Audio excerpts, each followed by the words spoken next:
Just when you think this legislative body couldn't make it any harder for taxpayers and working families to stay in and thrive in Illinois, someone writes another hyper-partisan activist bill making it worse.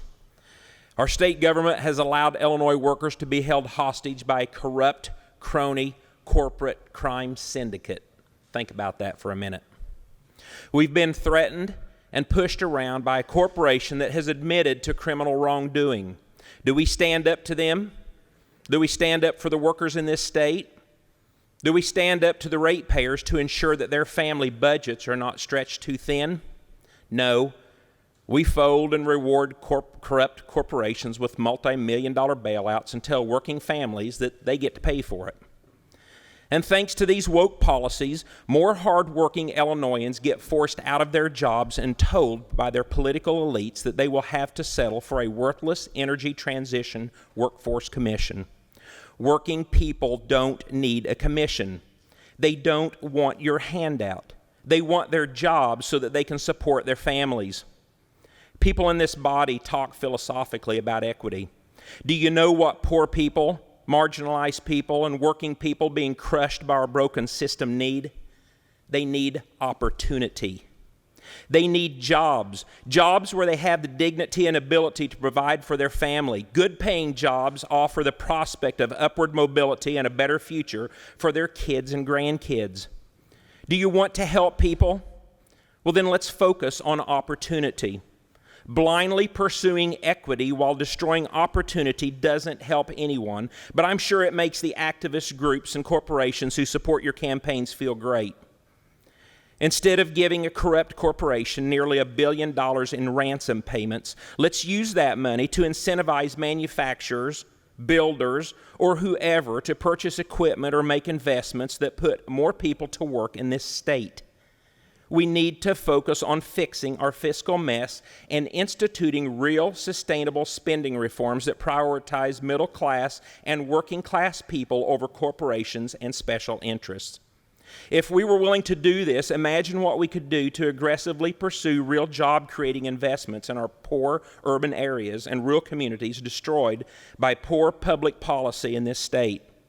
It's time that we stand up for working people instead of demanding that they continue to carry the load for your woke, unrealistic agenda.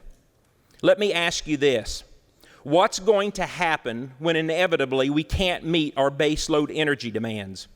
We will have to pay more to import dirtier energy from other states or other countries even, propping up their workforce at the expense of our own. That's already been mentioned. It's already happening in central and southern Illinois.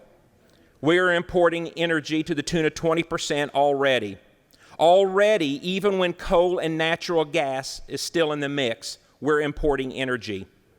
This is insanity and doesn't do a darn thing to make a significant difference for the environment, but it further destroys opportunity in our economy in Illinois. We're blessed in this state with abundant natural resources and distinct natural advantages. Historically, that has allowed us to be an energy exporter. It's created jobs, allowed us to keep rates relatively in check, and is one of the only incentives that we have left for manufacturers to consider Illinois.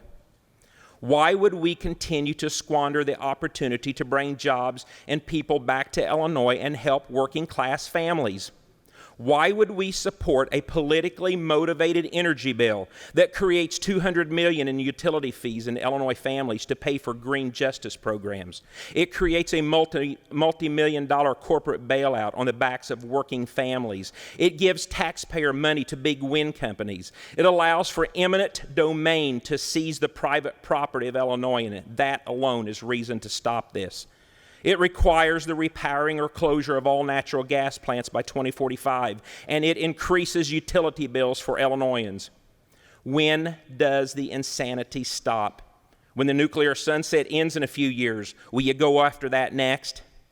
The bottom line is that this bill increases cost for Illinoisans, it eliminates jobs, it creates crony corporate bailouts, and most importantly, it fails working families. We've been doing a pretty good job of that recently. And all the people in this state deserve better. Vote no. Thank you.